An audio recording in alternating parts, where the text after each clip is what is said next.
Did you know it's not normal to wake up at night to pee? Hey, I'm Dr. Patty Barch. I'm a traditional naturopath, founder and owner of Naturally Unbridled Wellness and naturallyunbridled.com, where we focus on wellness solutions, not disease management. This is Down the Ridge with Dr. Patty, where I give you 7 to 10 minutes of holistic life and wellness information on my way to work. This is not medical advice. This is for entertainment purposes only.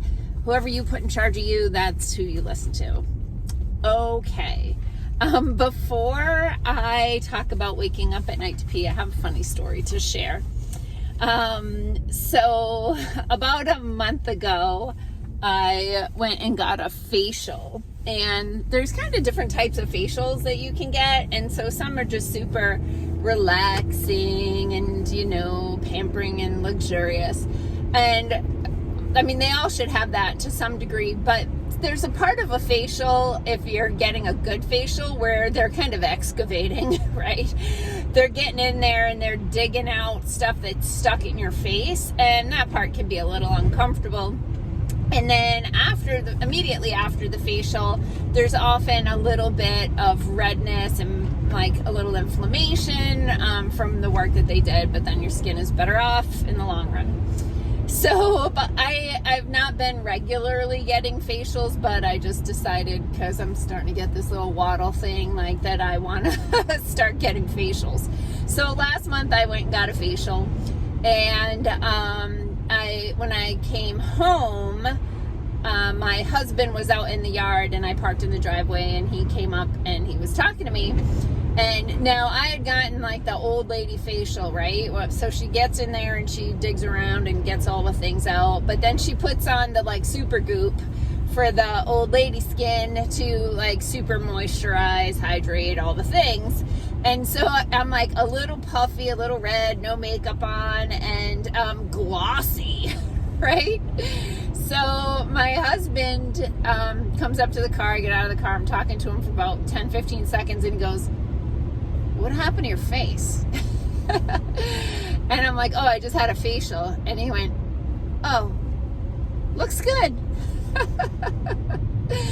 And I just burst out laughing, and because that's not the point of a facial. Like, it's not like getting your hair done where when you get home it looks good. It doesn't. It looks bad. So anyway, if you've had a facial, you might find that story funny. And it looks like my whole phone is having a facial. I believe I have a big fingerprint over my camera. So sorry about that.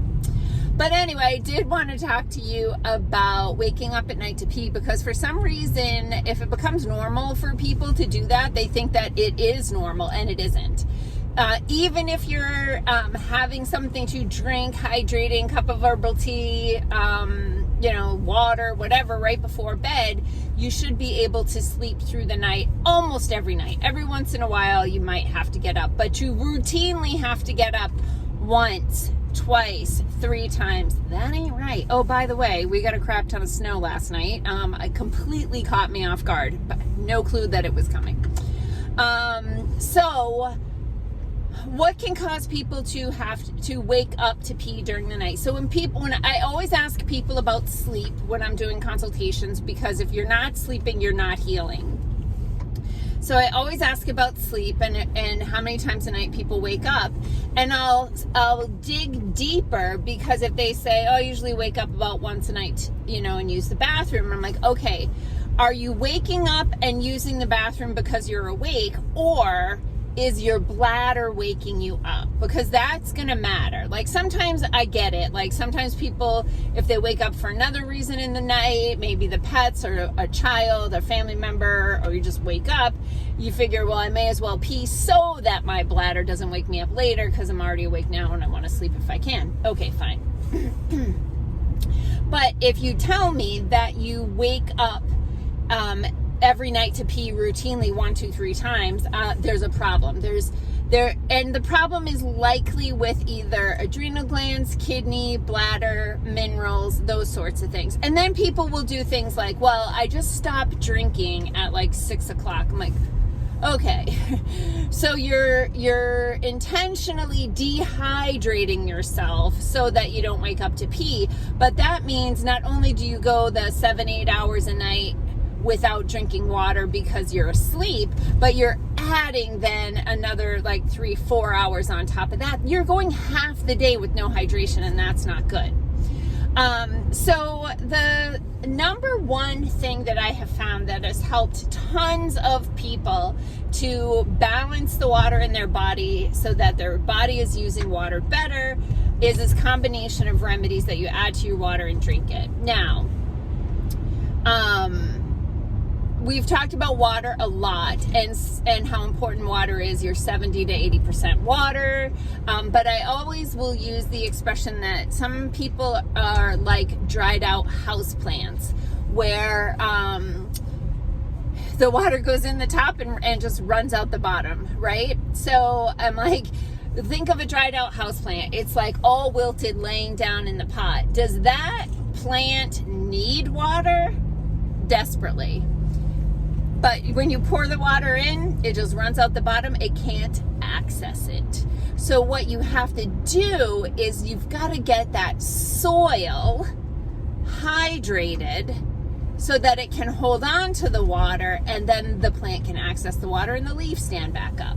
So if you're like a dried out houseplant, there are two things that I have found that work tremendously well, and it's a combination of remedies. One is homeopathic and one is nutritional. The homeopathic remedy is called Rehydrate. It's $30.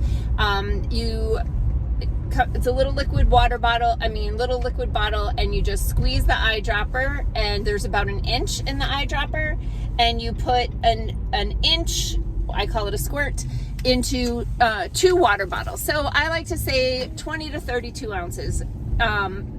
We've talked about the ideal water for people is body weight divided by 2 in ounces. So if you're 150 pounds, it's 75 ounces, but roughly. Okay, so you put a squirt of the Rehydrate into each water bottle.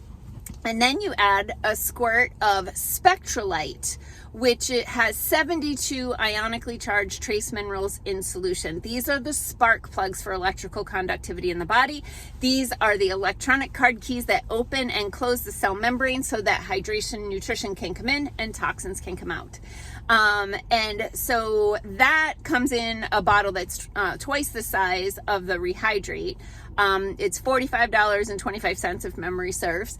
And typically I'll have people aim for the same squirt per water bottle. However, some people have to go a little slower with the minerals. If you put the minerals in your water and you find them really off-putting, because remember, metals come from the earth, so they're salty and metallic. Most people can't taste it when it's diluted in 20, 32 ounces. But if you find the water like off-putting, then you just need to reel it in and start slower. Sometimes people have to start with 2 or 3 drops and then gradually work up to a squirt or a dropper. But the goal would be to get to 2 squirts per day divided into water. And I have had people, it's usually around 3 weeks of doing that every single day, where people who are getting up twice a night, it's only once a night. And if they're getting up once a night, they're waking up, they're like, I didn't get up last night. And I have tons of amazing stories about that. So now, of course, there are other things that could be going wrong. If there's a man, it could be prostate issues. Sometimes it's pelvic floor dysfunction, bladder prolapse. Like, there are definitely other issues that could be causing this problem. But I would say probably 90% of my clients who have issues waking up at night to pee, it's usually resolved or dramatically improved within 3 weeks with the combination of Rehydrate and Spectralite. So if you are struggling with getting a good night's sleep because you're waking up to pee, just reach out to us, naturallyunbridled.com/contact or support@naturallyunbridled.com, and we'll send you the information. We'll be happy to ship you those products. So hydrate, peeps. Peace out and have a healthy day.